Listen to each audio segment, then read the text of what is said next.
امریکہ کا ایران میں تنصیبات پر حملہ، جوابی کارروائی میں پاسداران انقلاب کا امریکی فضائی اڈوں کو میزائلوں سے نشانہ بنانے کا دعویٰ۔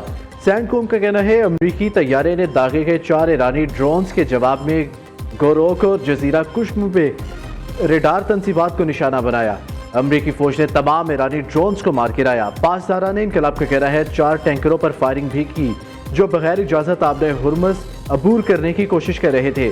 امریکی کارروائیاں جاری رہی تو آبِ ہرمز مکمل طور پر بند کر دی جائے گی۔ آبِ ہرمز کی مکمل بندش کا ذمہ دار امریکہ ہوگا۔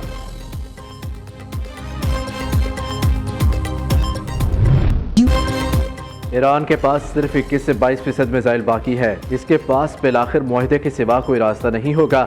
ایران وہ اقدامات کرنے پر مجبور ہوگا جن کا اس نے کبھی تصور نہیں کیا۔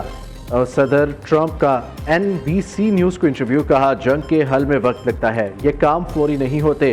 ایران نے جنگ بندی کے لیے ڈیل پر اتفاق نہیں کیا۔ اس کی وجہ یہ ہے کہ وہ طاقتور اور غیور ہے۔ میں ڈیموکریٹ ہوتا تو کوئی نہ پوچھتا کہ جنگ کب جیتی جائے گی۔ میری انتظامیہ کو ایران کے معاملے پر زبردست کامیابی حاصل ہو رہی ہے۔ آبِ ہرمز کی صورتحال معمول پر آنے کے بعد ممکن ہے تیل کی قیمتیں پہلے سے بھی کم ہو جائیں۔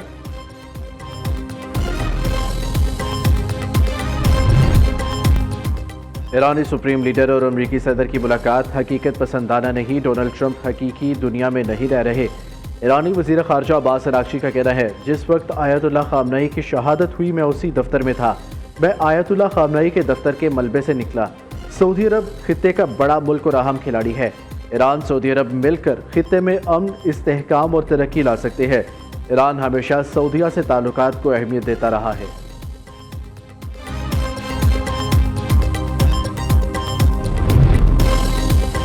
ایران کو داد دینی چاہیے، وہ اندرونی طور پر تقسیم نہیں ہوا۔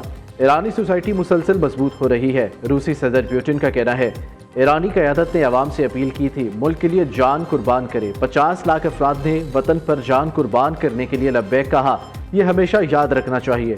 پوٹن نے واضح کیا ایران نے روس سے اسلحہ نہیں مانگا، نہ ہی روس نے ایران کو اسلحہ دیا۔ روس کا امریکہ ایران کشیدگی پر پاکستان کی ثالثی کی حمایت کا اعلان۔ روسی وزیر خارجہ سرگئی لاروف نے واشنگٹن کو اس تمام بحران کا اصل ذمہ دار قرار دے دیا۔ کہا امریکہ خود اس صورتحال سے شدید پریشان ہے اور اسے حل کرنے کا طریقہ نہیں جانتا۔ خطے میں کسی بھی ممکنہ معاہدے کے لیے ایران اور اس کے پڑوسی ممالک کے مفادات کو لازمی مد نظر رکھنا ہوگا، تبھی پائیدار امن قائم ہو سکتا ہے۔ گلگت بلتستان میں عام انتخابات کل ہوں گے۔ انتخابی مہم کے وقت گزشتہ رات 12 بجے ختم ہو گیا۔ عوام آئندہ 5 سال کے لیے اپنے نمائندے منتخب کریں گے۔ عبوری صوبے کے 24 حلقوں میں 9.5 لاکھ سے زائد ووٹرز اپنا حق رائے دہی استعمال کریں گے۔ آزاد امیدواروں سمیت مختلف سیاسی جماعتوں کے تقریباً 400 امیدوار انتخابی مارکے میں حصہ لے رہے ہیں۔ 10 اضلاع میں ہونے والے الیکشن میں نون لیگ اور پیپلز پارٹی سمیت دیگر سیاسی جماعتوں کی جانب سے بھرپور انتخابی مہم چلائی گئی۔ جلسے، جلوس اور کارنر میٹنگز کا اہتمام کیا گیا۔ آج پولنگ اسٹیشنز میں انتخابی سامان کی ترسیل کا عمل مکمل کیا جائے گا۔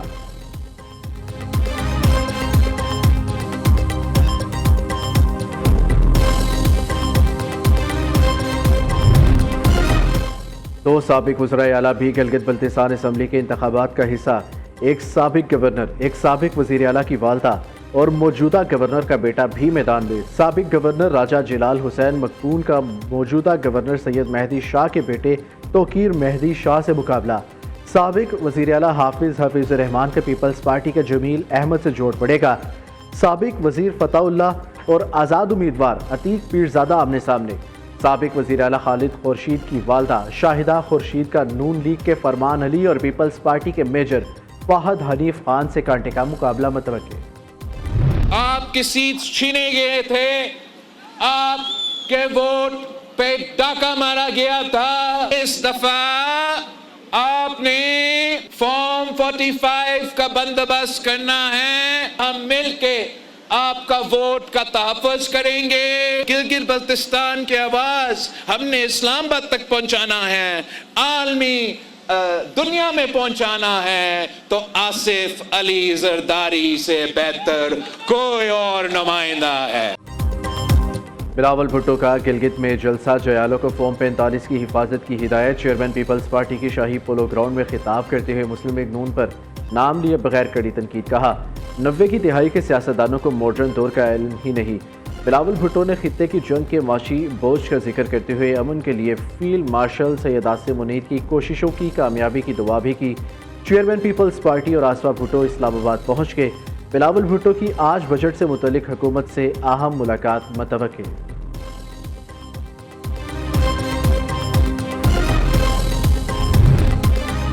جموں کشمیر جوائنٹ عوامی ایکشن کمیٹی کالعدم قرار، فرسٹ شیڈیول میں شامل۔ محکمہ داخلہ آزاد جموں و کشمیر نے نوٹیفیکیشن جاری کر دیا۔ تنظیم کو انسدادی دہشت گردی ایکٹ 2014 کے تحت کالعدم قرار دیا گیا۔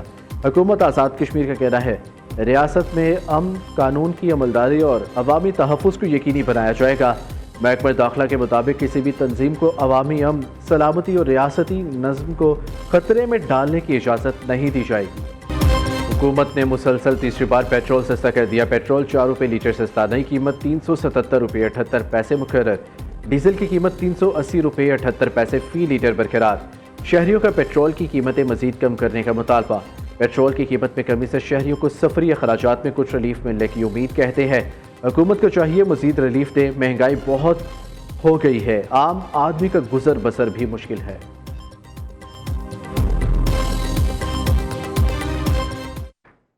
سستے کا کوئی فائدہ نہیں، 80 روپے مہنگا کر دے، 2 روپے سستا کر دے۔ اگر کمی کرنی بھی ہے، عوام کو ریلیف دینا ہے تو ایک ہی دفعہ کم کر دیں۔ کی سانو ریلیف دا کوئی ریلیف نہیں ہے، سیم ہی ریٹ ہے، کوئی زیادہ ڈکلائن آئے تو پھر ہی فائدہ، ورنہ کوئی فائدہ نہیں۔ 4 روپے کم کر دیے تو کون سا احسان کر دیا؟ 4 روپے کم ہوا ہے، لیکن یہ گزارش ہے کہ کم سے کم 250 روپے پیٹرول